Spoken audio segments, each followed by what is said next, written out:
আনন্দিত কেন আমাদের মাননীয় যিনি বিধায়ক ছিলেন তো এখন আমাদের মন্ত্রী হয়েছে আমাদের রাজ্যসভা, সেই বিষয়ে আমরা আজকে আমাদের সমস্ত সুযোগপূর্ণ করে যারা কার্যকর্তা যাতে সমস্ত ত্রিপুরাবাসী সকলে আজকে অনেক আনন্দিত। আমরা কী দাবি থাকবে ওনার কাছে আপনার?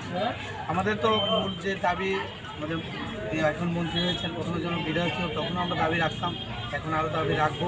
আগামী দিনে আমাদের এই এলাকা কীভাবে আরও ডেভেলপ করা যায়, কীভাবে আমাদের এলাকার যুবক ভাইরা আছে ওদেরকে কর্মসংস্থানের ব্যবস্থা করা যায়, আমাদের মাননীয় বিধায়ক আছে, এইসব দাবি থাকবে আমাদের।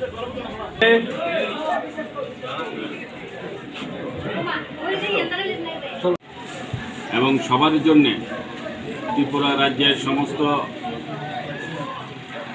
40 লক্ষবাসীর জন্যে আমাদের যে লক্ষ্য, সেই লক্ষ্যে আমাদের এগিয়ে যেতে হবে। আমি আগে বিধায়ক ছিলাম, এখন আজ থেকে আমি মন্ত্রিসভায় স্থান পেয়েছি, মন্ত্রী হয়েছি, সুতরাং আমার দায়িত্ব অনেক বেড়েছে।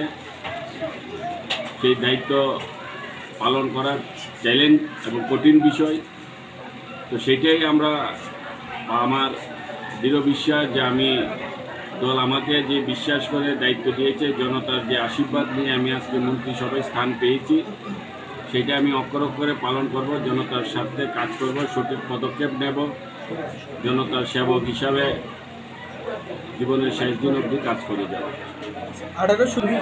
আগে বিধায়ক হিসেবে শুধু 18 সূর্যমণি নগরেরই চিন্তা ভাবনা নিয়ে কাজ করেছি, আগামী দিনও করব। কিন্তু এখন যেহেতু মন্ত্রিসভায় এসেছি, সারা রাজ্যের দায়িত্ব এসেছে, সারা রাজ্যের জনতার জন্য চিন্তা করতে হবে। আমাদের সরকারের সমস্ত যে জনতার বিভিন্ন রকমের যে ডেভেলপমেন্ট কাজগুলি, সেইগুলি আমাদের সম্পূর্ণ করতে হবে। আমাদের সরকারকে দীর্ঘস্থায়ী সরকার যেন থাকে তার জন্য কাজ করতে হবে।